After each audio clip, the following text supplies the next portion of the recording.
deuxième partie qui est très très importante aussi.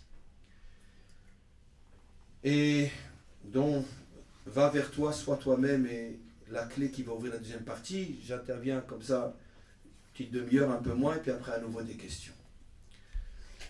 Un sujet qui m'est très très cher, dont je parle souvent, et que je voudrais reprendre avec vous aujourd'hui, et que par allusion, je l'ai déjà traité tout à l'heure, enfin, de manière allusive.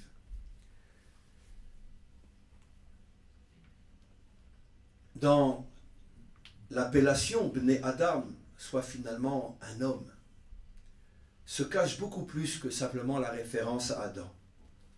Se cache le fondement même du tikkun en hébreu, de la réparation de l'humanité. On peut dire le salut de l'humanité, mais c'est déjà un mot trop religieux. La réparation de l'humanité. Le grand problème, mes amis, de toutes les idéologies, de toutes les philosophies, de toutes les religions, et surtout des religions, c'est qu'elles font de nous tout sauf un homme. On ne sait plus ce que c'est être un homme. Je vais donner un exemple très très simple. Vous parliez des musulmans tout à l'heure, on peut parler des chrétiens, des juifs, c'est pareil pour nous, etc. Quand, imaginez-vous, un juif et un musulman vont se rencontrer. En vérité, peu importe lequel des deux, le phénomène sera plus fort, peu importe. Je ne vais pas le dire parce que ce sera forcément arbitraire, parce que je suis juif. Mais j'essaye de rester neutre. C'est que chacun des deux ne voit pas l'humain qui est en face de lui. Il voit sa croyance, sa conviction. Celle qui a été diabolisée par ma foi. D'accord ? Et le juif va sans doute voir dans le musulman un assassin, et le musulman va sans doute voir dans le juif un infidèle. Peu importe. Je donne des exemples. D'accord ? Un homme de gauche, un homme de droite vont se rencontrer. Un vrai homme de droite, un vrai homme de gauche. D'accord ? L'homme de droite va voir le sale gauchiste. L'homme de gauche va voir le sale nationaliste raciste. Et c'est, on pourrait dire, le dénominateur commun horrible de toutes les relations humaines. Je ne vois pas qui tu es. Je vois ce à quoi tu penses, ce qu'est ta pensée, ton idéologie, etc. Mais je ne te vois pas toi. Je ne peux pas te voir. Quand il y a eu récemment ce massacre, ce génocide des Yazdines par Daesh, et que comment qu'on peut en arriver à des choses pareilles? Je commence par la fin, mais après on va remonter dans l'histoire. Comment qu'on peut arriver à des choses pareilles?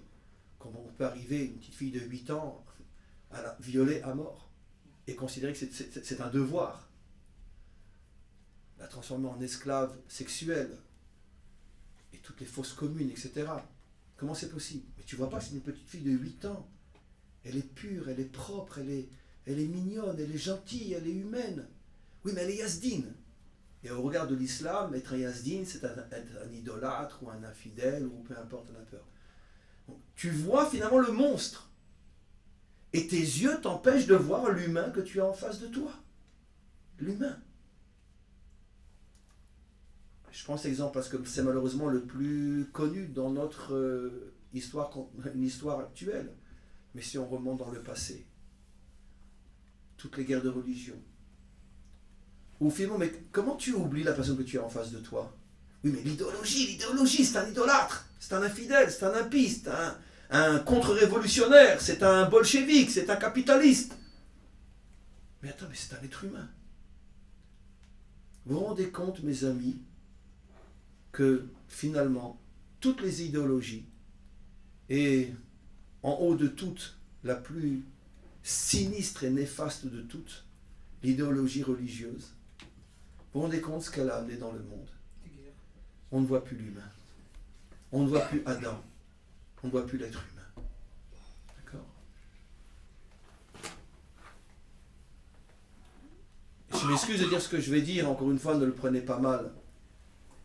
Mais même, il y a encore 200 ou 300 ou 400 ans, quand on arrivait bêtement à faire croire que cette petite fille de 8 ans, juive, elle est responsable de la mort du Christ, Et c'est pour ça qu'elle mérite d'être brûlée vive, comme des centaines de milliers d'enfants pendant 2000 ans qui sont montés sur le bûcher parce qu'ils avaient tué le Christ. Mais tu vois pas qu'il s'agit d'une gamine de 8 ans qui est comme ta fille? Oui, mais elle a tué le Christ. Mais comment tu peux être à ce point aveugle? Tu ne vois plus l'humain? Tu ne vois plus l'humain? Tu ne vois plus l'humain? Non, je ne vois pas l'humain. Je vois l'idéologie. C'est la cause d'elle. Mais c'est un phénomène énorme, inimaginable. J'arrive même pas à comprendre comment c'est possible.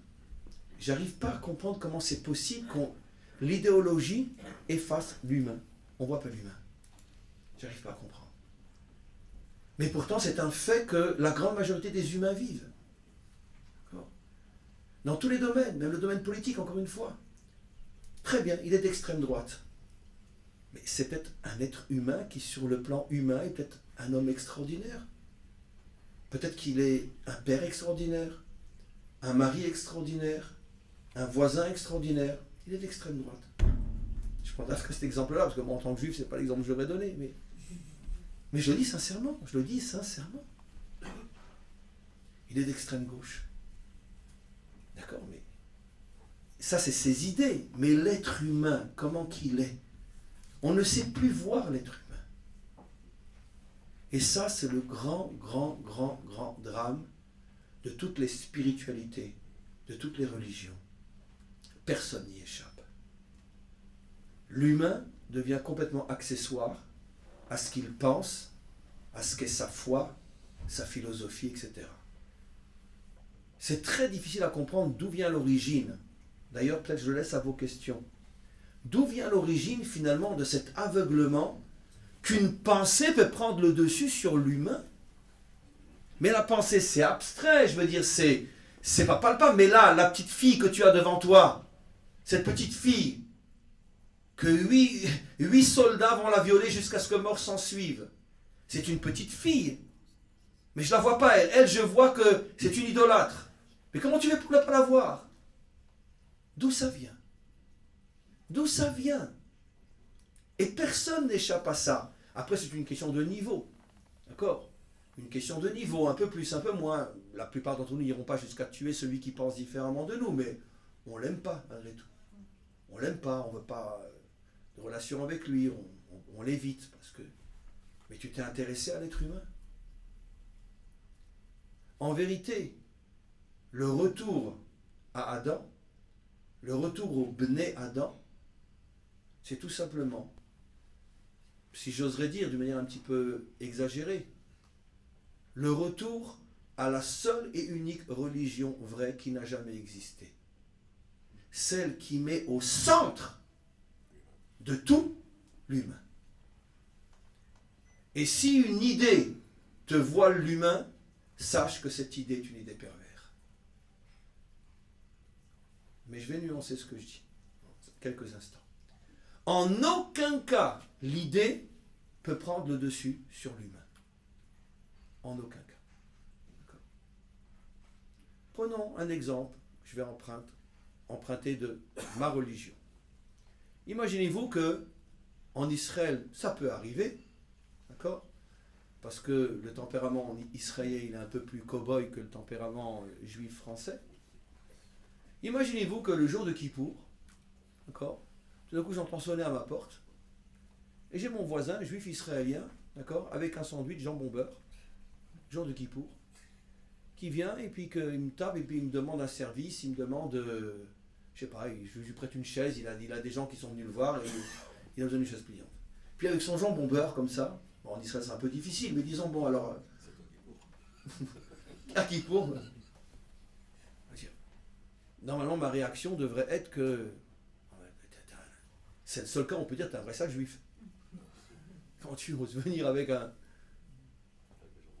Non.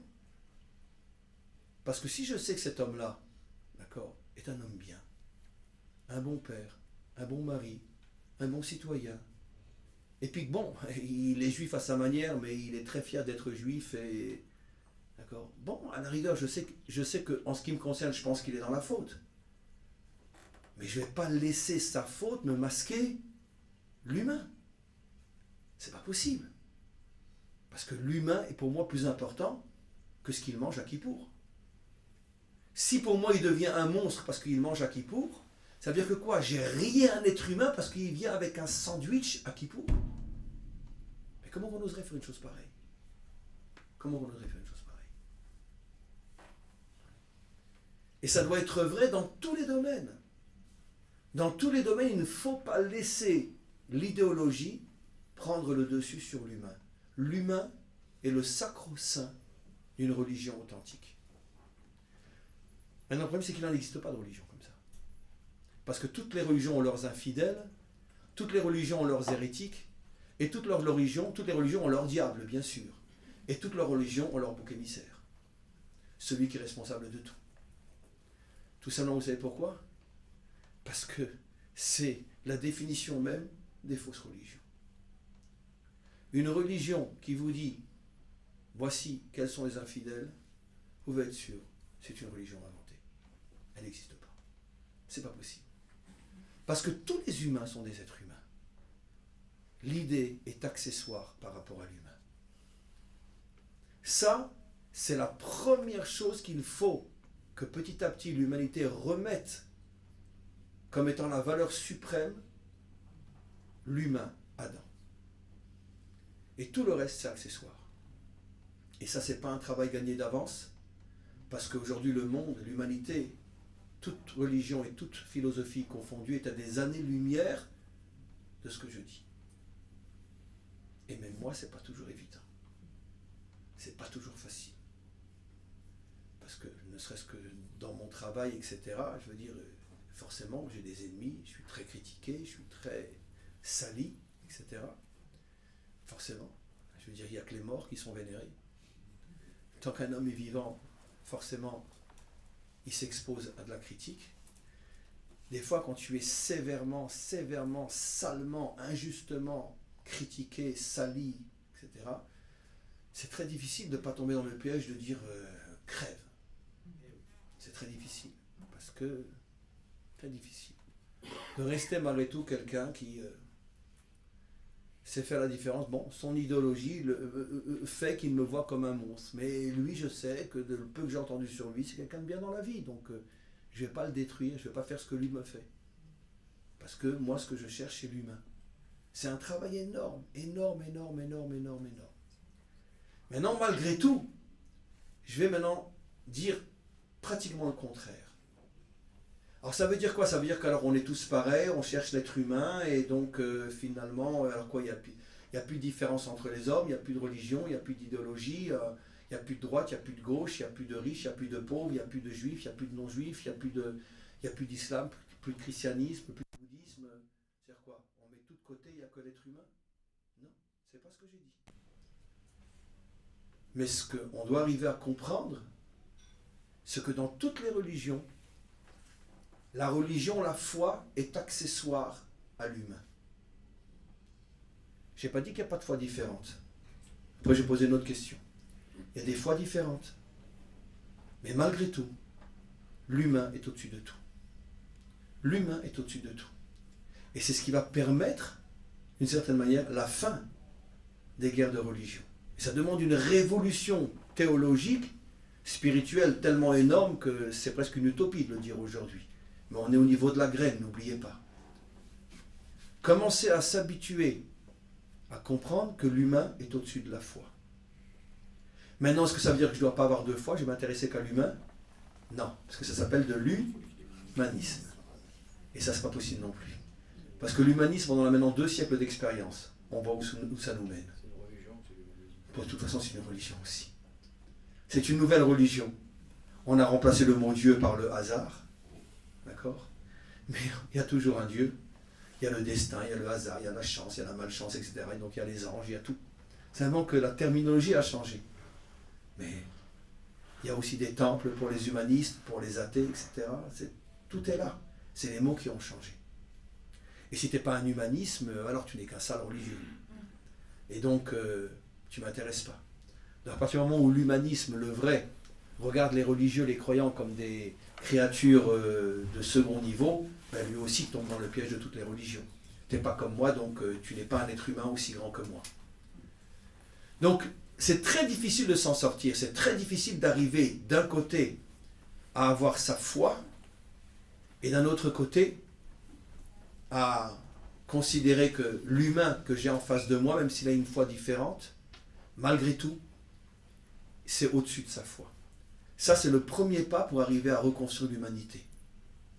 Et à regarder l'état des religions aujourd'hui, il semblerait qu'à vision humaine, on en est encore pour des millénaires et des millénaires. À voir l'état des religions aujourd'hui, chez certaines plus que d'autres, etc. Mais c'est pas évident. Mais personne n'y échappe. Personne n'y échappe. Maintenant, malgré tout, j'étais en train de dire, alors que dans ce cas-là, donc on devient tous des humains, plus de religion, on va interdire les religions, on va interdire la foi, parce que la foi, c'est ce qui cause toutes les... Mais dans ce cas-là, il faut aussi interdire la politique, parce que la politique, c'est aussi gauche, droite, centre. Donc on va interdire toutes les idéologies, des spirituels jusqu'au laïque. C'est impossible. L'homme, il a besoin d'adhérer à des idées. Alors, comment comprendre? C'est l'exemple de Adam, lui aussi. D'accord? Regardez un corps humain, depuis les pieds jusqu'à la tête. Et puis, il y a différentes parties. Il y a même différentes parties, même la main, elle a encore 5 doigts, et chaque doigt, il a lui-même différentes parties. Regardez comment, du corps humain, on peut apprendre ce que c'est finalement l'humanité tout entière. Un Adam est constitué de différentes parties. Mais chacune des parties est essentielle pour faire de moi un être entier. S'il me manque ne serait-ce que le talon, et ça se verra quand je vais marcher. S'il me manque une main, ça se verra dans des milliers de domaines. S'il me manque un œil, même s'il me manque un bout d'oreille, c'est sûr qu'un bout d'oreille, cette partie-là ne va pas m'handicaper énormément, mais quoi qu'il en soit, je ne serai pas comme tout le monde. Et ainsi de suite. Ne parlons pas s'il me manque un rein, s'il me manque une partie de mon foie, si j'ai des poumons très abîmés, si j'ai un cerveau qui fonctionne mal. Mais chacune des parties du corps est nécessaire. Mais ce qui fait que l'être humain fonctionne bien, c'est que chaque chose est à sa place et que chaque partie du corps respecte l'autre. D'accord ? Quand je veux avancer, je me sers de mes jambes. Sans mes jambes, je n'aurais pas pu être là aujourd'hui. Mais d'un autre côté, maintenant que je suis là, c'est surtout ma bouche et ma tête qui fonctionnent. Mais d'un autre côté, sans mes jambes, je ne serais pas là aujourd'hui. Est-ce que je vais oser dire que mon cerveau est plus important que mes jambes? Oui, on pourrait le dire. L'occidental intello, il va le dire. D'accord? Sincèrement, c'est une idiotie totale. Mes jambes sont aussi importantes que mon cerveau. D'accord? Et si je devais choisir entre les deux, je n'aurais pas de réponse. Parce que finalement, je veux chacune des parties de mon corps. Chacune des parties de mon corps est importante. Et l'ensemble, c'est l'être humain. De la même manière, évidemment qu'on a besoin d'idéologies différentes. On a besoin de gens de droite. On a besoin de gens de gauche. On a besoin de la foi non juive. On a besoin de la foi juive. On a besoin de l'islam. Bien qu'un musulman ne dira jamais qu'on a besoin des juifs. Et moi je vous dis, on a besoin de l'islam aussi. Oui. Vous allez être étonné de ce que je vais dire. On a besoin de bouddhistes. On a besoin d'hindouistes. On a besoin de tibétains. On a besoin de laïcs. On a besoin de tout le monde. Mais à condition que chacun comprenne que sans l'autre, il n'existe pas. Et ça ne sera plus le même musulman. Ça ne sera plus le même chrétien. Ça ne sera plus le même juif. Ça ne sera plus le même homme de droite. Ça ne sera plus le même homme de gauche. Aujourd'hui, pourquoi je ne supporte pas un homme de droite si je suis un homme de gauche? Pourquoi je ne supporte pas un musulman si je suis juif? Ou je ne supporte pas un juif si je suis un musulman ou un chrétien si je suis, etc. Pourquoi? Parce que je n'ai pas compris qu'on est tous différentes parties d'un seul être qui s'appelle Adam. Et donc chacun pense que finalement tout seul, ou tous comme moi. Et finalement la tête voudrait un corps où il n'y ait qu'une tête. Vous imaginez qu'on soit tous que des têtes? D'accord? Vous imaginez? C'est comme les martiens, on les dessine comme ça, vous savez, ils ont un tout petit corps et une grosse tête. Vous imaginez, on n'est que une tête. Vous imaginez, on n'est que une main. On serait horrible, franchement. Ce qui fait la beauté d'un homme, d'un être humain, c'est l'harmonie entre toutes les parties de son corps. Et on n'est pas capable de voir l'harmonie qui pourrait exister dans le monde, justement avec toutes ces différentes facettes, tous ces différents chemins qui mènent au même Dieu. Et pourquoi aujourd'hui toutes les religions sont monstrueuses? Parce que chacun sait créer ses infidèles, c'est tous ceux qui ne sont pas comme moi. Et bien, si ma main droite, elle supporte ma main gauche, et qu'elle part, et bien elle va perdre et moi je vais perdre. Elle va perdre parce qu'une main droite sans le corps, elle va pourrir, il n'y aura plus rien. Et moi, mon corps qui restera, eh ben, je serai un corps amputé avec une main en moins. Et ben, c'est ce que font toutes les religions, toutes les idéologies jusqu'à aujourd'hui. Chacun finalement pense qu'une partie, c'est le tout. C'est pour ça que quand je dis il faut des chrétiens, des musulmans, des juifs, des bouddhistes et des hindouistes, en fait, ce que je suis en train de dire, c'est que le jour où tout ça ne formera qu'une humanité unie, ça ne sera plus le même bouddhisme, plus le même hindouisme, plus le même christianisme, plus le même judaïsme, plus le même... Parce que ça sera forcément complètement différent, puisque chacun se sera nettoyé de tout ce qui détruit le monde jusqu'à aujourd'hui. Mais malgré tout, c'est évident que vous imaginez que dans le monde, en tout cas, s'il y a bien, et ça, je veux dire, il faut le savoir, mais s'il y a bien, on pourrait dire, une spiritualité qui n'a jamais affirmé comment la délivrance, tout le monde aura la même foi, c'est bien le judaïsme. Vous savez que nous sommes la seule religion qui interdit le prosélytisme. Ça veut dire que, encore une fois, ne le prenez pas mal, mais dit d'une manière sans nuance. Pour le chrétien, lorsque Jésus revient, tout le monde est chrétien. Pour le musulman, lorsque Mahomet revient, tout le monde est musulman. Pour le bouddhiste, lorsque Bouddha revient, tout le monde est bouddhiste. C'est-à-dire que toutes les religions, pour les gens de gauche, quand la vérité sera enfin reconnue, tout le monde sera de gauche. Pareil pour la droite. En vérité, non. Quand le Messie, peu importe qui ce sera, déjà qu'il vienne, et on verra. Mais quand le Messie viendra, vous pensez que quoi? Que tout le monde sera juif? Tout le monde sera musulman? Tout le monde sera chrétien? Mais jamais de la vie. Les chrétiens resteront chrétiens. Les musulmans resteront musulmans. Les juifs resteront juifs.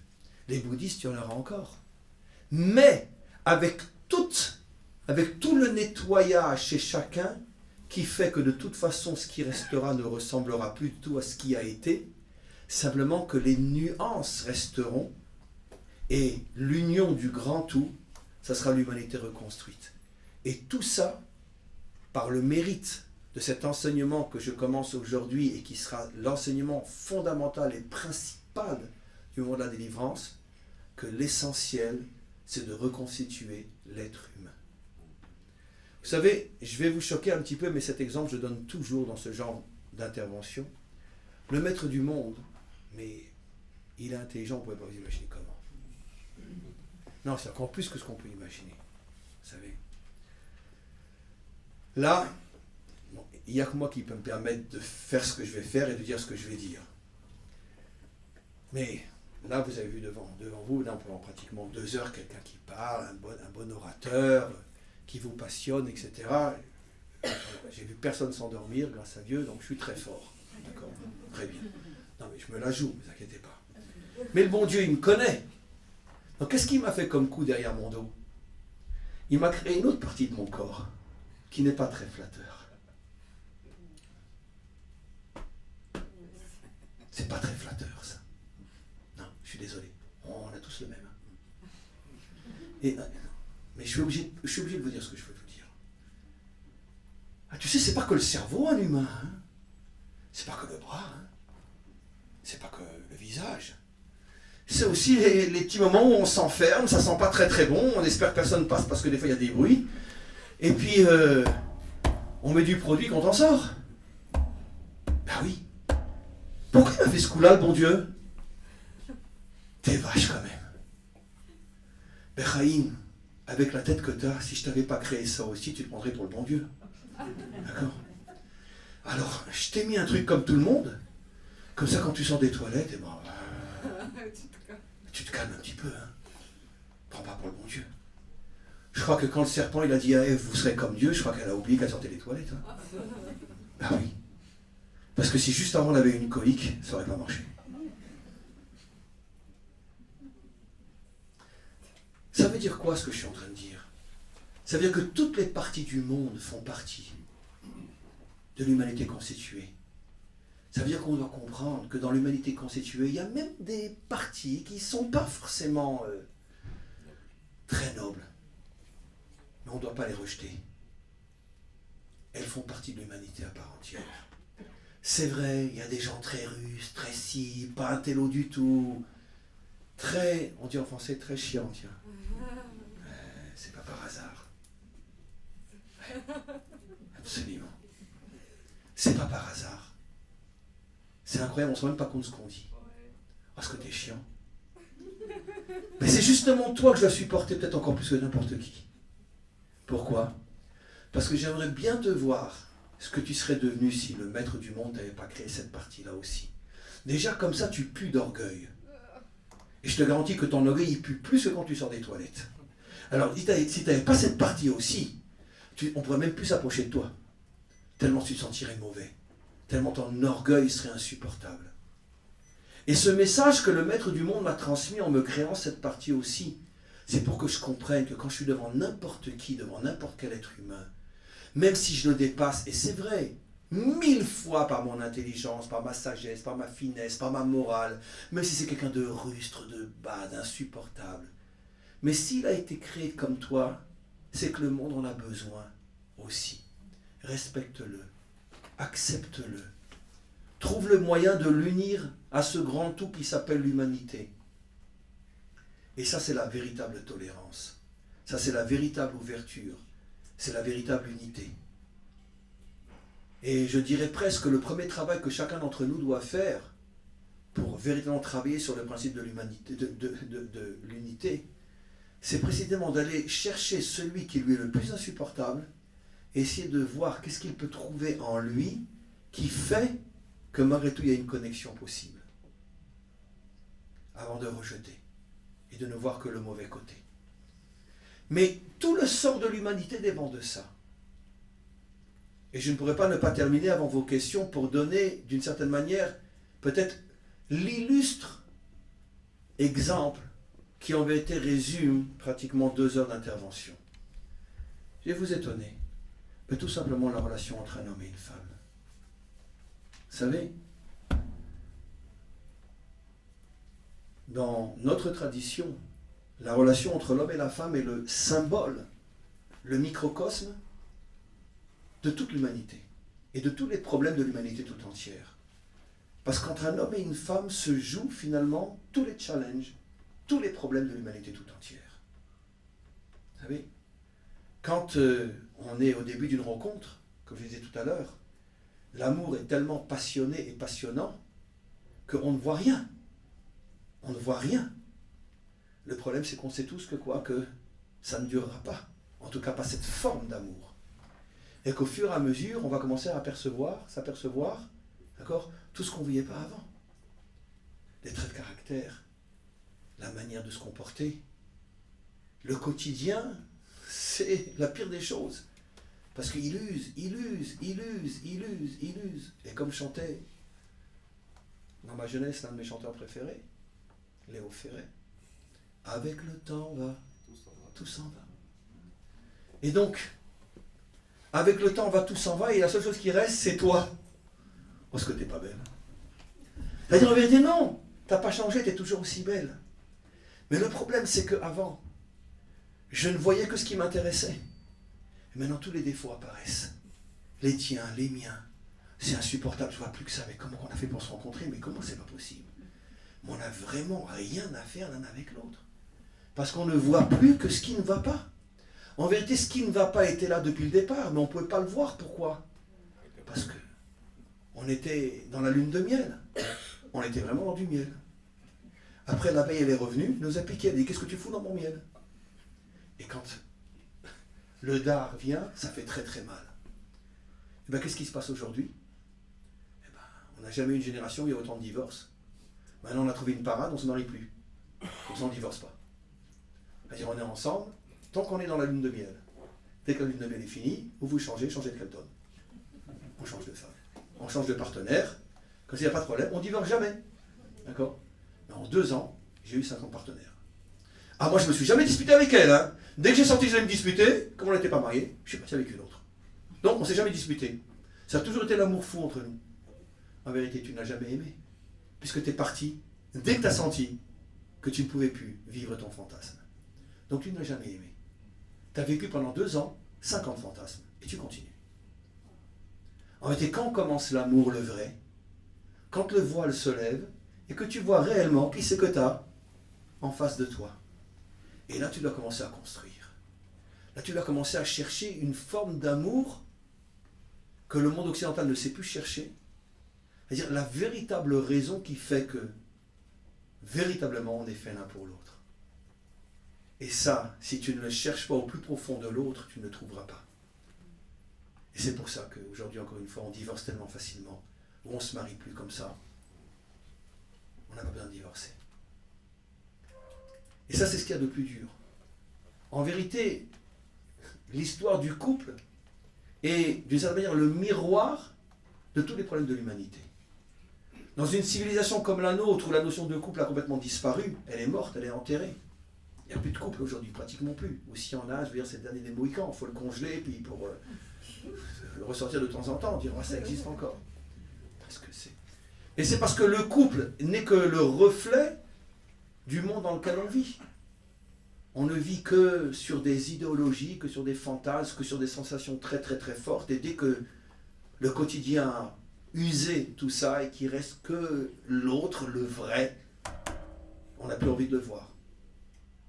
Et c'est parce qu'on devient méchant, qu'on se dispute, etc. C'est pour ça que dès le départ, dans une rencontre, dans une relation, il faut dès le départ chercher l'autre tel quel.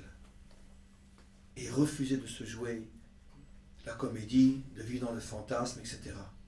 Rechercher l'autre, rechercher l'humain, rechercher ce qu'il est réellement. Ça, c'est une véritable religion. En vérité, je terminerai en vous disant la chose suivante, mais qui est tellement vraie. Mais il ne faut pas le prendre à l'extrême, mais ça cadre tellement bien ce que je vous dis. En vérité, un homme religieux, ce n'est pas celui qui croit en Dieu, c'est celui qui croit en l'homme. Ça, c'est un homme véritablement religieux. Croire en l'homme. Et être capable de retrouver l'homme. C'est ça toute la dimension adamique. C'est pour ça qu'on est là. C'est pour ça qu'on plante ces graines qui, j'espère, vont devenir après une réalité, que de plus en plus et de plus en plus d'hommes et de femmes, de cultures différentes, d'éducations différentes, de foi différentes, arriveront lorsqu'ils se réunissent à mettre tout ça de côté et de chercher l'homme. Et quand on trouvera l'homme, on retrouvera finalement la dimension de l'humanité tout entière. Je terminerai juste par une phrase, après on a les questions. En hébreu, on retrouve cette notion d'une manière extraordinaire. Le nom divin a 4 lettres, Yud et Vav. Et je vais faire un petit peu de Kabbalah avec vous, mais vous allez voir, ça vaut la peine. Et le nom Adam, c'est le même nom. J'explique. Suivez-moi bien. C'est dommage qu'on n'a pas un tableau, mais c'est pas compliqué. Vous savez que le nom divin qu'on ne prononce pas tel qu'il s'écrit, en tout cas nous juifs, c'est un Yud, un He, un Vav et un E. Maintenant, je vous ai parlé tout à l'heure des valeurs numériques, et je vais vous apprendre quelque chose d'autre, dont j'ai déjà parlé dans mes cours. Je sais que ça va être un peu compliqué, mais c'est pas grave. Votre âme l'aura entendu, et puis après ça va descendre, et un jour on dira, ah, j'ai compris ce qu'il disait. Voilà, ça va, on plante une graine. C'est qu'en hébreu, c'est une langue très particulière, où chaque lettre cache d'autres lettres. Par exemple, un le français, en hébreu, se dit lamed. Aussi, on commence par un lamed. Mais quand j'écris la lettre lamed, bon, ça a une forme, mais en français, je dis qu'une seule lettre, je dis l. A. Comment se dit A en hébreu? Aleph. Ce qui est bizarre, c'est qu'au lieu de dire A, j'ai rajouté 2 lettres. Lef. Lef. Le B, en français, se dit B. En hébreu, se dit bet. J'ai rajouté encore des lettres. C'est-à-dire que dans chaque lettre de l'alphabet, il y a d'autres lettres qui font partie de la lettre de l'alphabet, qui généralement, quand on écrit la lettre, on n'écrit que le début, on n'écrit pas toute la lettre. Par exemple, quand je vais écrire la lettre L en hébreu, j'écris uniquement la première lettre, Lamed. Je n'écris pas les 2 autres lettres, qui sont un Mem et un Dalet. Lamed, Med, Mem, Dalet, Med. Comme en français, Med. On dira un M et un D. Voilà. Ces deux lettres-là n'apparaissent pas. Mais par contre, quand je prononce, on les entend. Maintenant, je reviens. Vous allez voir quelque chose d'extraordinaire, qui confirme tout ce que j'ai expliqué. Si vous écrivez le nom divin en toutes lettres, c'est-à-dire chaque lettre, vous dévoilez les autres lettres. La première lettre est un Yud. Yud correspondrait, si vous voulez, au Y en français. D'accord? C'est intéressant parce qu'en français, on dit Y, on rajoute. On va dire Y. Mais en hébreu, on dit Yud. J'ai rajouté deux lettres, un Vav et un Dalet. Il y a le Yud, Vav, Dalet. Ça fait en fait trois lettres. J'ai rajouté deux autres lettres. Le He s'écrit He, Aleph. Le Vav, Vav, Aleph, Vav. Bon, peu importe. Suivez-moi ce qui compte, c'est la fin.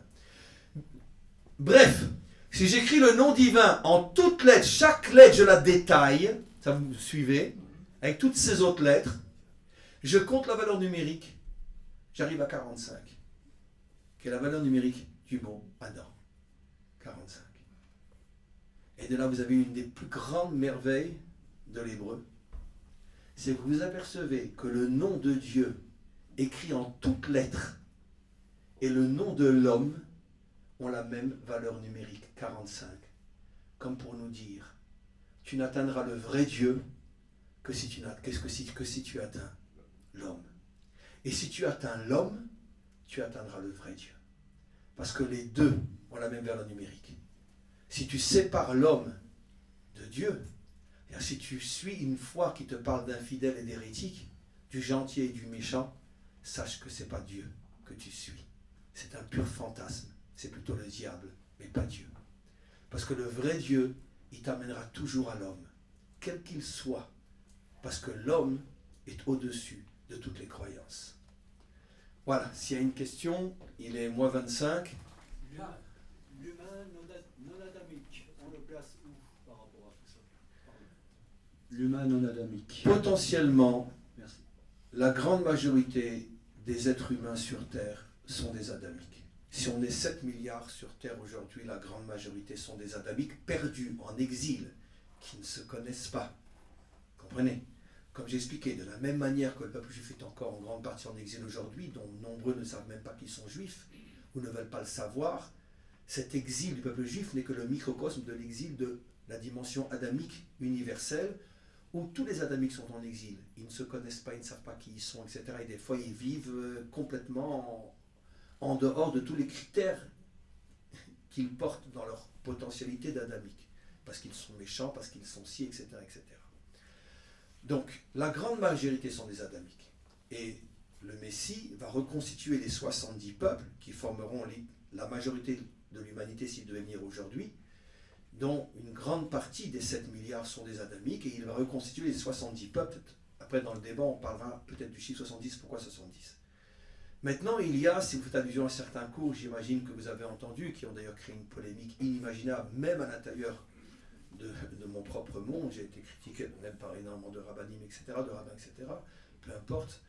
Mais je parle, quand je dois en parler de cette notion-là, il y a une minorité, mais généralement c'est les plus puissants, c'est ceux qui ont le pouvoir quand ils le désirent, il y a une minorité de non-adamiques sur Terre, qui sont en vérité des créatures, qui ont la même forme que nous, c'est pour ça que c'est très difficile de les repérer. Vous vous rappelez dans notre enfance le feuilleton qu'il y avait avec les visiteurs, hein, d'accord, les extraterrestres. On pouvait justement le voir quand ils tendaient la main, ils avaient le doigt comme ça, mais sinon ils étaient, voilà. Eux aussi, ils ont un signe pour les repérer. C'est la cruauté sans fin, la méchanceté sans fin. Un idolâtre peut être un adamique total. Un débauché peut être un adamique total. Même un voleur peut être un adamique total. Et même quelqu'un qui a tué par jalousie, par vengeance et par colère peut être un adamique. Mais la férocité, la cruauté gratuite, la destruction de l'autre, sans aucun autre motif que la jouissance de faire du mal et de détruire, comme ce que Daesh a fait par exemple avec les Yazdim et quantité d'autres, d'accord? Ou comme on voyait, ils les ont tout de suite après enlevés parce que ça circulait sur YouTube, que les papas donnaient des têtes à leurs enfants pour jouer au football. Je ne sais pas si vous avez vu ces vidéos. C'est sûr que ce ne sont pas des êtres humains. C'est uniquement cette catégorie, ou alors les nazis dans les camps de concentration, etc. Pas forcément tous les nazis, mais ceux qui étaient dans les camps de concentration, ceux qui réellement ont atteint des niveaux de férocité, que même dire que ce sont des animaux, ça, Brigitte Bardot a le droit de nous attaquer si on dit ça. Parce que c'est une insulte pour les animaux de dire que ce sont des animaux. Ce n'est pas des animaux, c'est une honte de dire que ce sont des animaux. Ça veut dire que, comme le docteur Mengele qui fait des opérations à ouvert, etc., transformer des hommes en femmes, etc. Bon. Ça, c'est sûr, ce ne sont pas des êtres humains. Ils ont, comme nous, ils ont le même corps, mais c'est une minorité. Ceux-là ne sont pas des êtres humains. Ça veut dire que le critère pour savoir qu'on n'est pas en présence d'un être humain, c'est sa capacité de faire du mal à l'autre au-delà de toutes les normes possibles, inimaginables de l'entendement humain. Je peux comprendre, encore une fois, d'accord, que Dieu ne paie, je n'ai pas besoin de dire que je ne justifie pas, mais qu'un gang de voleurs rentre dans une banque, ils font un 400 coups, tout d'un coup arrive la police, ils s'enfuient, ils tirent sur les gens, etc. Ils tuent, ça peut être encore un adamique, potentiellement. Parce que ça s'appelle encore une fois un mal qui est fondé malheureusement sur une certaine logique. Ils veulent échapper, ils ne veulent pas aller en prison, etc. Et Mengele à Auschwitz, Daesh en Irak, et tous ces gens qui torturent, qui font du mal, qui aujourd'hui dans les prisons syriennes, on n'imagine même pas ce qui se passe, on ne peut même pas en parler parce que c'est... Voilà, c'est même pas en parler. Mais par contre, le monde s'en fout royalement, ça n'intéresse personne. Rien que ce qui se passe dans les prisons syriennes, vous ne pouvez même pas imaginer. Nous, en Israël, on le sait un petit peu parce qu'on est beaucoup plus proche. Et puis notre presse, elle est moins censurée que la vôtre. Mais vous, ils ne vous diront jamais ce qui se passe dans une prison syrienne. Vous ne pouvez même pas imaginer. Je ne peux même pas vous raconter ce qui se passe. Parce que même nous, ce qu'on sait, c'est encore loin de la vérité. Ça, c'est sûr que ce n'est pas des êtres humains. Un adamique a des limites dans le mal. Lorsque ça devient une monstruosité telle que aucune base logique peut justifier une chose pareille, à ce moment-là, on est déjà sorti dans le monde de l'humain. Il y a peut-être quelques centaines de millions dans le monde de gens qui sont comme ça. Certains réveillés, d'autres que c'est latent, que si demain il y avait une guerre ou quoi que ce soit, ça pourrait ressortir, comme on le sait, dans les périodes de guerre, etc. Même un soldat français, ou peu importe, etc., qui tout d'un coup, dans un moment de guerre, peut se réveiller une nature horrible et faire des choses... Mais c'est quoi? C'est 1 sur des millions. Et aujourd'hui, tu le croises dans la rue, tu ne sais pas du tout qui il est, et puis tout d'un coup, il peut se réveiller comme dans l'autre sens aussi. Il y a des gens tout à fait normatifs qui peuvent se réveiller dans un moment de douleur ou de guerre comme des héros inimaginables, qui vont risquer leur vie pour faire du bien ou sauver des gens, etc. Donc il y a une potentialité qui est à l'intérieur de chacun d'entre nous. Mais quand cette potentialité sort et qu'on voit qu'on est en face d'un mal qui est complètement démesuré, je parle uniquement du mal causé à autrui, uniquement du mal causé à autrui. Je dis encore une fois, quelqu'un qui se prosternerait toujours devant 150 000 statues peut être un adamique. Il fait de mal à personne. Vous comprenez ce que je dis? D'accord? Quelqu'un qui est l'homme le plus débauché de la terre peut être encore un adamique. Il fait de mal à personne. Si ce n'est pas du viol et que c'est uniquement des femmes consentantes ou payées. Il fait de mal à personne. Ça peut être encore un adamique. Ce n'est pas le mal qu'il fait, c'est le type de mal. Quand ça touche la destruction horrible de l'autre, à ce moment-là, on est sûr qu'on n'est pas en face d'un adamique. Eichmann n'était pas un adamique, Hitler n'était pas un adamique, Daesh, la plupart ne sont pas des adamiques, etc. Ce ne sont pas des êtres humains. Et il y en a eu dans toutes les générations. Comment? Un adamique qui fait un bébé avec un non-adamique, le bébé il est adamique, non-adamique? C'est une très bonne question.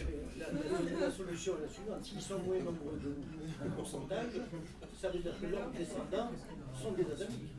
Parce que sinon, il n'y a pas de raison qu'il y ait un pourcentage différent. Oui, c'est pour ça que je dis que sa question, elle rejoint la vôtre. Ça ne fonctionne pas. Le problème du nom d'adamique, c'est la structure qu'il a en lui. Tout être humain a une âme en lui. Une âme, comme c'est marqué que Dieu a insufflé dans le corps de Adam, Nishmat Chaim, une âme de vie. Voilà. Eux n'ont pas d'âme. Ils ont des mécanismes énergétiques qui font qu'ils bougent, etc. Mais ils n'ont pas d'âme. Ils n'ont pas d'âme. Comme une pierre n'a pas d'âme, ou comme une pierre, ça se voit parce qu'elle ne bouge pas. Eux, le problème, c'est que ça nous trompe parce qu'ils bougent. Et ils parlent, etc. Et même, ils peuvent même être très intelligents. Donc ils ont toutes les formes de l'humain, mais ils n'ont pas d'âme. Ils ont une autre structure qui les habite. Et une structure très très négative, des énergies extrêmement destructrices.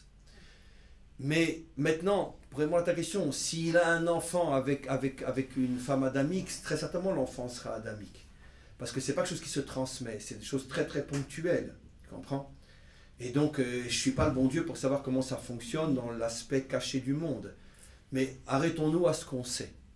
D'accord? Le critère d'un nom adamique. Donc, de toute façon, l'une des étapes que le Mashiach va devoir traverser, c'est la disparition des noms adamiques. Ça veut dire qu'effectivement, ces gens-là ne peuvent pas faire partie de la délivrance. De toute façon, ils ne voudront pas. Et ça va être les premiers qui vont former des armées contre le Mashiach. D'après notre tradition, le Mashiach, il ne va pas descendre du ciel sur un aigle d'or et puis il va dire coucou, je suis là et tout le monde va commencer à devenir gentil. Il y aura des guerres, il y aura des conflits, il y aura une opposition énorme. Comme je dis toujours, vous imaginez, sans parler de non-adamique, vous imaginez la mafia colombienne qui va accepter la venue du Mashiach? Non mais franchement, c'est pas possible. C'est très mauvais pour les affaires. Donc non, je suis très sérieux, je veux dire, c'est pas forcément voir uniquement les non-adamiques qui vont s'attaquer au Mashiach. C'est la fin du plus gros business du monde, la venue du Mashiach. Vous comprenez? Et donc, il y aura une opposition énorme au début, parce qu'il y a trop d'intérêts, trop d'enjeux qui vont être mis en cause par sa volonté de moraliser le monde. Mais son plus grand combat sera bien sûr contre les non-adamiques, qui vont sentir que si lui gagne, eh ben, eux n'ont plus de place, parce qu'eux ne veulent pas d'un monde adamique. D'ailleurs, dans d'autres cours, j'ai expliqué que de toute façon, je veux dire, dans chaque génération, à chaque fois, il y a un sursaut non-adamique pour essayer de ramener les adamiques qui sont la majorité à leur statut de mouton, etc. Et l'Allemagne nazie, ça a été à nouveau un sursaut, justement à une époque où le monde devenait de plus en plus, on pourrait dire, éclairé. C'est pas pour rien qu'à ce moment-là surgit le monstre nazi. Précisément à un moment où le monde occidental devient de plus en plus éclairé, veut plus de liberté, plus de droits, plus de tolérance, paf, arrive le nazisme. Pourquoi? C'est pas un hasard. C'est parce que justement le monstre non-adamique essaie constamment de détruire l'avancée adamique qui veut essayer d'améliorer le monde. Et aujourd'hui, ce qu'on a encore une fois avec le terrorisme et tout ce danger, c'est toujours la même chose. Pourquoi le terrorisme explose en Europe plus que partout ailleurs? Parce que d'une certaine manière, l'Europe, oui, a des valeurs comme la tolérance, comme l'acceptation, comme ci, etc., comme des valeurs qui sont bonnes en tant que telles, qui sont mal gérées, mais qui sont bonnes. Et tout d'un coup arrive le monstre terroriste qui veut tout casser, parce qu'il ne supporte pas la morale. Il ne supporte pas la morale. Vous voyez que... Alors, au-dessus de tout ça, en fait, on peut considérer que c'est au-dessus de l'humain, c'est des énergies, alors qui sont à ce moment-là, on va dire, positifs et négatifs. Oui. Comme il y a dans les plantes, comme il y a une plante n'a pas d'âme, dans le sens réel du terme. Et pas toutes les créatures ont une âme, on est bien d'accord. Même les animaux n'ont certainement pas une âme comme un être humain, c'est évident. Même s'ils ont quelque chose malgré tout, la plante, c'est sûr qu'elle n'a pas d'âme. Un caillou, le minéral n'a pas d'âme. Donc il y a pourtant des créatures qui fonctionnent sans âme. Alors il y a aussi des formes humaines qui fonctionnent sans âme. Et imaginez qu'Hitler avait une âme, c'est la plus grande insulte qu'on puisse faire à Dieu. Je veux dire, j'arrive même pas à comprendre comment on ne comprend pas. J'arrive pas à comprendre comment on ne comprend pas. Dire qu'Hitler avait une âme, c'est une insulte à Dieu. Qu'est-ce qu'une âme divine ferait dans un être pareil? C'est impossible. Donc forcément, il fonctionne avec d'autres énergies, comme le minéral, comme le végétal, sauf que ça prend une forme humaine et monstrueuse. Voilà. Oui. Il y avait une question déjà. Bonjour. Je voulais vous demander si le rôle d'Édom, parce que j'ai vu que Édom c'était un pays, je crois, Au départ, oui. Voilà, qui n'est pas l'Europe ou l'Occident. Et je me demandais, avec tous les pays émergents qu'il y a, si on n'aurait pas intérêt, vous et moi, à ce que ce rôle-là, on le donne à quelqu'un d'autre. Le rôle de détruire les non-adamiques? Le rôle d'être ce Édom qui est le frère de Yaakov et d'Israël. Mais j'ai bien compris, mais pas bien la question. Quelle est la question? Il y a beaucoup de gens qui aimeraient que que l'Occident ce soit Édom. Avec tous les pays émergents Oui. qu'il y a, est-ce qu'on pourrait leur donner ce rôle? Bon, la question est un petit peu, elle englobe énormément de choses. Il faut comprendre que d'après notre tradition, le Édom au départ est une civilisation qui correspond aujourd'hui au sud de la Jordanie, qui va jusqu'à Élat. Vous remarquerez que toute cette région est très rouge, la pierre est rouge. Édom veut dire rouge en hébreu. Et c'est pour ça que le peuple qui s'est installé, quand on dit la mer rouge, quand on dit la mer rouge, parce que à un certain moment de la journée, il y a le reflet des montagnes qui sont autour, qui sont rouges. C'est une pierre, comment dire, d'où vient la pierre rouge, c'est quoi? C'est... Oui. Bon, en tout cas, c'est une région très très rouge, et donc d'où le nom Édom. Au départ, la civilisation édomique est une civilisation qui est biblique. Elle est venue, elle a été fondée comme Israël a été fondé par Abraham, Isaac et Jacob. Édom a été fondé par Esav, le frère de Jacob, qui après a quitté Israël, enfin qui n'était pas encore Israël à cette époque-là, le territoire, et s'est installé dans ce qui est aujourd'hui le sud de la Jordanie, et qui a fondé donc du nom de la nature rocailleuse de l'endroit, on les a appelés les Édomim, les rouges, les Indiens si vous voulez, bien qu'ils n'étaient pas rouges, mais l'endroit était rouge. Au départ, c'était la famille de Jacob, c'était Esav. Après, ils se sont de plus en plus éloignés. Il y avait depuis le départ un antagonisme, comme on le sait, entre Ésaü et Jacob, ce qui a fait qu'après ces deux peuples se sont de plus en plus éloignés, sont devenus des peuples ennemis, comme on le voit dans la Bible, à l'époque du roi David, avant et après, il y a eu de nombreuses guerres entre les Édomites et nous. Maintenant, notre tradition rapporte quelque chose d'assez extraordinaire. Et à croire ou à ne pas croire, mais de toute façon, je vous le dis, puisque bien sûr, moi j'y crois, et vous le trouverez certainement dans aucun livre d'histoire, en tout cas pas celle qu'on apprend à l'école ni à l'université. Notre tradition multimillénaire rapporte la chose suivante.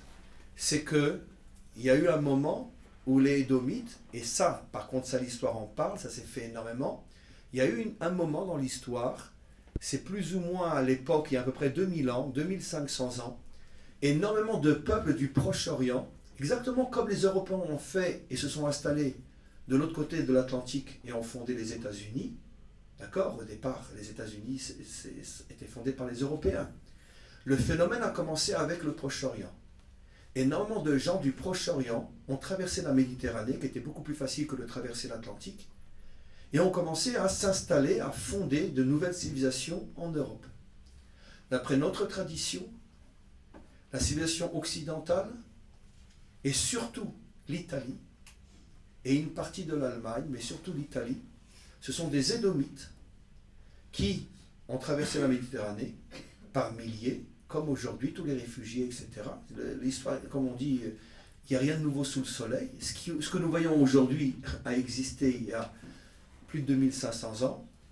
Le Proche-Orient était une région que de nombreux peuples ou parties de peuples quittaient, traversaient la mer et venaient ici. Ils arrivaient à Marseille, ils arrivaient peu importe, à Nice, puis après ils rentraient en Europe.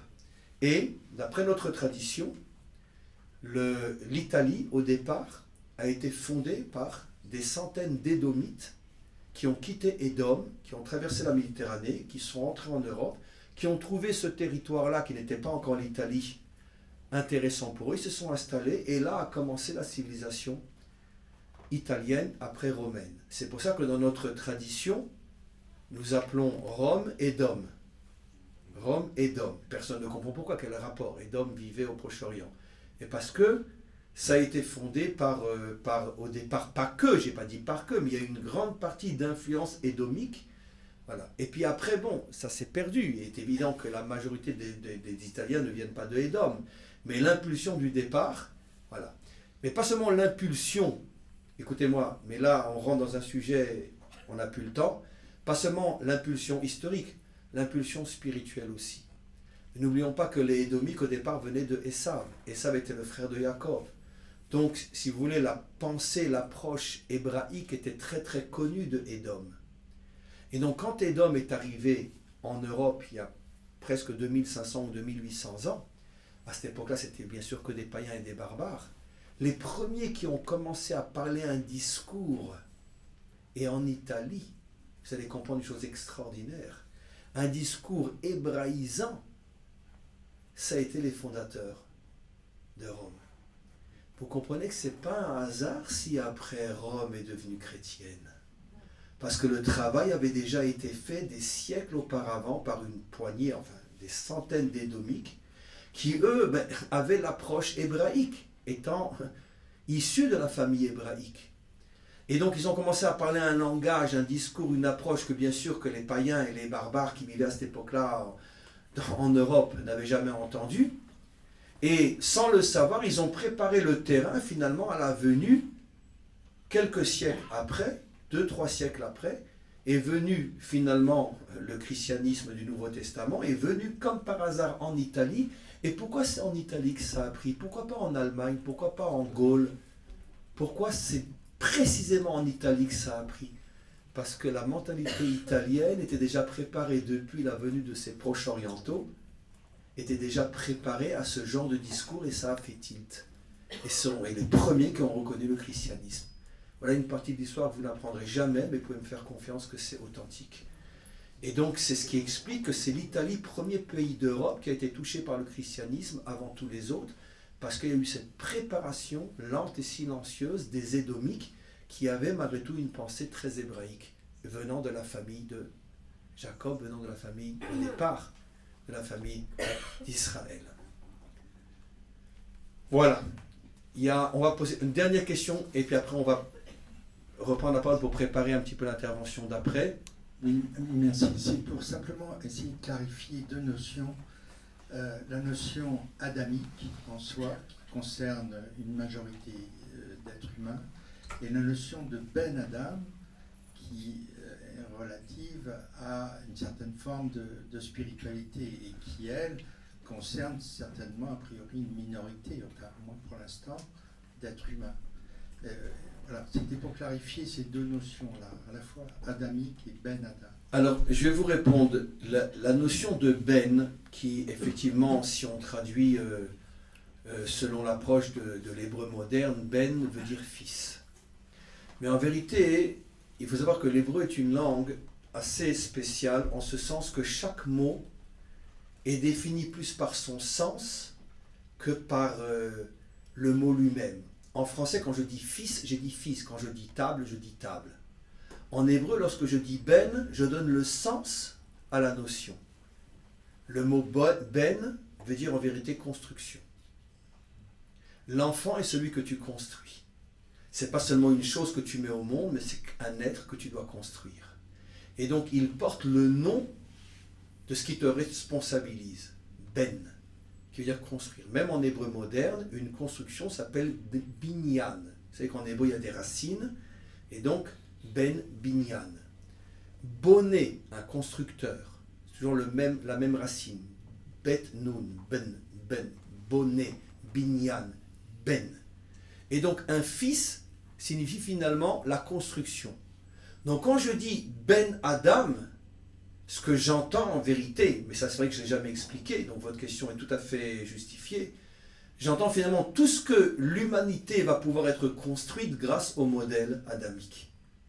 Un Ben Adam signifie bien plus que fils de Adam, signifie en vérité le modèle adamique qui construit l'humanité. C'est ça ce que signifie Ben Adam. Pas seulement sur le plan spirituel ou religieux, surtout après tout ce qu'on a expliqué, mais aussi et surtout sur le plan humain, la construction de l'humain. C'est pour ça que, d'une certaine manière, on a commencé largement et profondément aujourd'hui avec le message du jour qui est finalement de placer la recherche de l'homme avant même la recherche de Dieu. Ou, comme je l'ai dit, celui qui trouve Dieu trouve l'homme, celui qui trouve l'homme trouve Dieu. Ou qu'est-ce que c'est un vrai religieux? C'est celui qui a foi en l'homme, plus encore que celui qui a foi en Dieu, bien que les deux sont indissociables, bien évidemment. Je pense que vous l'avez compris. Sinon, on tombe à nouveau dans l'humanisme qui ne mène à rien. Mais quoi qu'il en soit, ça c'est un des points fondamentaux du Ben Adam. Qu'est-ce que le modèle adamique va nous apporter? De comprendre qu'avant toute autre construction morale et spirituelle, la place de l'homme, comme étant le centre de toutes mes préoccupations. À partir du moment où ça c'est bien clair, à ce moment-là je peux construire. Oui. Donc l'être adamique serait un être humain dans toute sa potentialité Et le Ben Adam serait Celui un qui être se humain révèle. qui est en train de se construire. Exactement. La dimension adamique, celle que la majorité des humains portent en eux. Et le Ben Adam, ce que nous essayons de devenir, c'est effectivement celui qui commence à vivre et à se construire selon justement l'approche adamique, celui qui révèle la dimension adamique qu'il a en lui. Merci. Voilà. Alors, je voudrais conclure cette première partie en vous disant vraiment que félicitations pour avoir été à ce point éveillé, actif et présent pendant cette première partie qui était longue malgré tout et qui n'était pas facile. Est-ce que c'était bien? C'était vous intéressé? Très bien. C'est pas pour moi que je demande ça, c'est par rapport à... Non, c'est pas ce que je voulais savoir. Je voulais savoir parce que, vous savez, c'est très très difficile de préparer ce genre d'intervention à l'avance, tant qu'on n'est pas en face des personnes, et surtout qu'un véritable enseignant, il conçut son enseignement en fonction de la sensibilité qui se construit entre lui et son auditoire. Et tant que je ne l'ai pas en face de moi, je ne suis pas un professeur d'université. J'essaye de transmettre la vie, pas la connaissance. Donc la vie, on ne la ressent que quand on est en face réellement des gens. Donc c'était très difficile de savoir exactement comment j'allais transmettre avant de vous avoir en face de moi. Le grand problème, c'est que je commence déjà à pleurer, parce que quand on va se quitter à 6h, je ne sais pas comment je vais faire pour vous lâcher, parce que je me suis déjà tellement attaché à vous que ça va être très très dur. Mais d'abord, je tenais à vous dire merci, parce que vraiment, j'ai eu le mérite, et vous avez eu le mérite, on a eu le mérite ensemble d'avoir vraiment une présence très très forte. C'est très très fort ce que vous représentez, je vous sens tellement fort, engagé, sincère, profond, sérieux, et je ne pouvais pas espérer mieux pour cette première rencontre, et j'espère qu'il y en aura d'autres. Et donc, on termine cette première partie de la journée, on a encore un long moment ensemble, de 2 à 6. On va maintenant faire une petite pause, on en a tous besoin. On se retrouve ici même, soyez vraiment à l'heure pour qu'on puisse profiter de chaque minute et ne pas perdre notre temps. On se retrouve à 2 heures précises ici. Et je le répète, c'est pas grave, les 2 premières heures, c'est un débat ouvert sur tous les sujets possibles et inimaginables. Donc soyez, on pourrait dire, sortez de votre pudeur, votre humilité, vos retenues. J'espère que chacun posera au moins une question, que chacun...